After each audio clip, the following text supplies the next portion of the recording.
Stephen Harper says he cares about Canada's standing on the world stage, but we have fallen. Canada has fallen in the eyes of the world, and no more so than recently in Copenhagen, where our government was a national disgrace. It was an international disgrace. What's clear is that Stephen Harper doesn't much care about the issues that we all care about, the issues that are important to our community. Issues like jobs, childcare, preserving subsidies for childcare spaces, public health care, pension protection, employment insurance, rising student debt, and climate change. These are all community priorities. And as for the arts, which are so fundamental to the success of our community, well, it takes more than a Beatles song to win us over, quite frankly.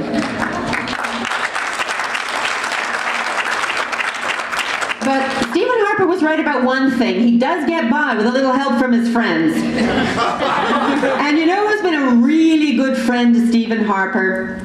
Michael Ignatieff has been a good friend. Let's see now. They agree on the war in Iraq, Afghanistan. They both support tar sands expansion.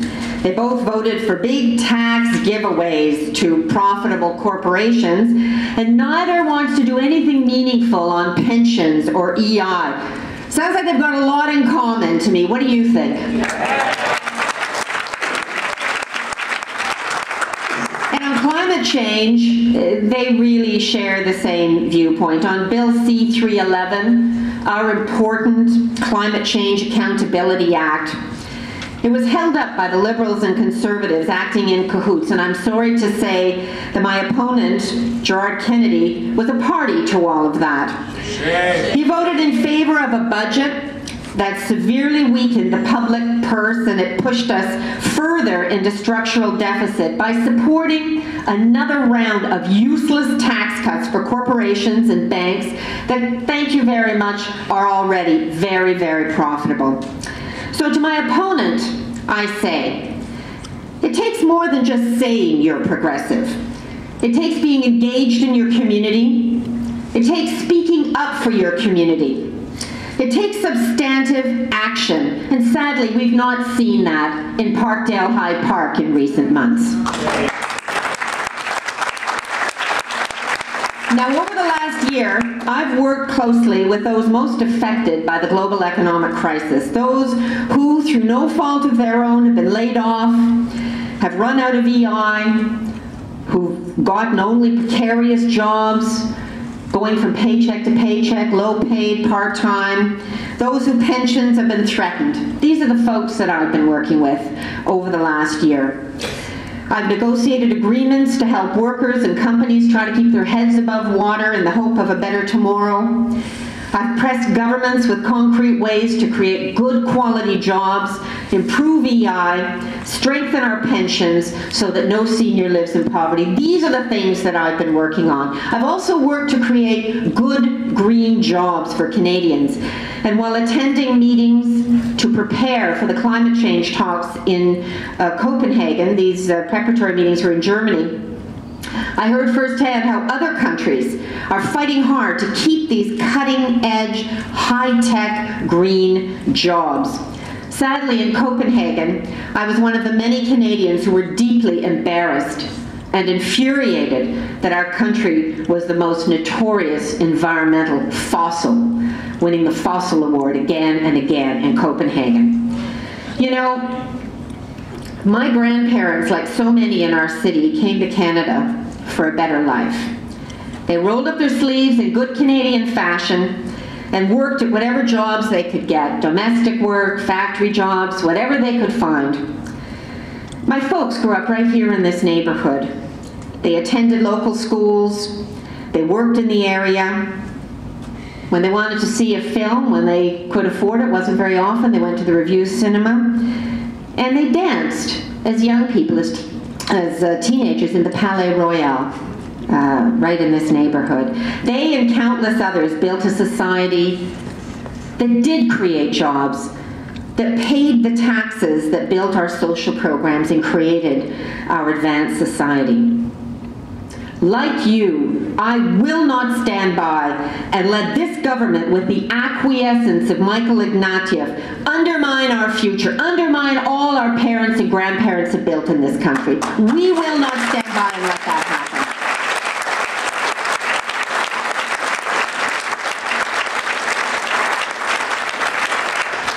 Parkdale High Park.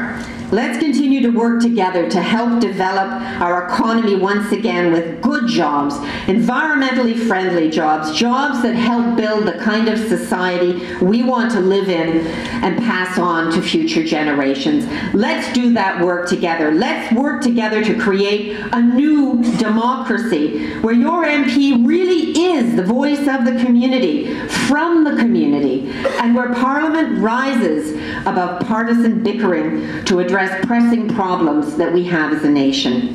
A democracy we have every right to expect and of which we can be proud. I thank you all so much for your support tonight, not just over the coming years, not just tonight, but in the coming campaign. I really appreciate your support. We're going to run a great campaign. We're going to challenge the Conservatives. We're going to show the Liberals that actions mean more than words, and together we are going to win. Thank you, Parkdale High Park.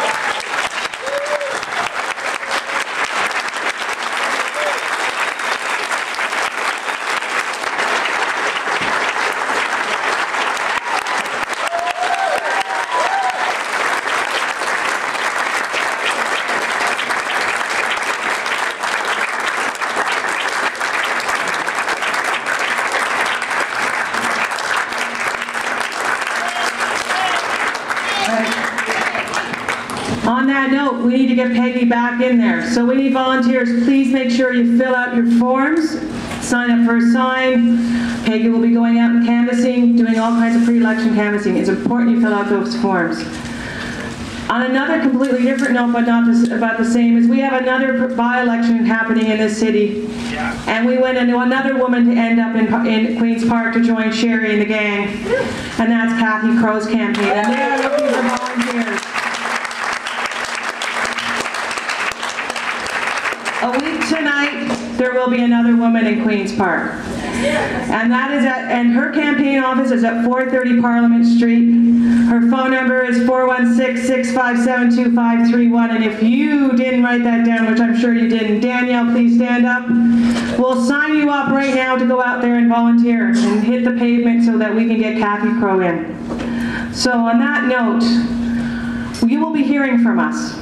I can guarantee it. And we will be getting out there and you will be seeing Peggy. And we need to get Peggy out there. So with all your help and support, I thank you very much. And can I have an motion to adjourn this meeting? Thank you very much, Ms. Doucette.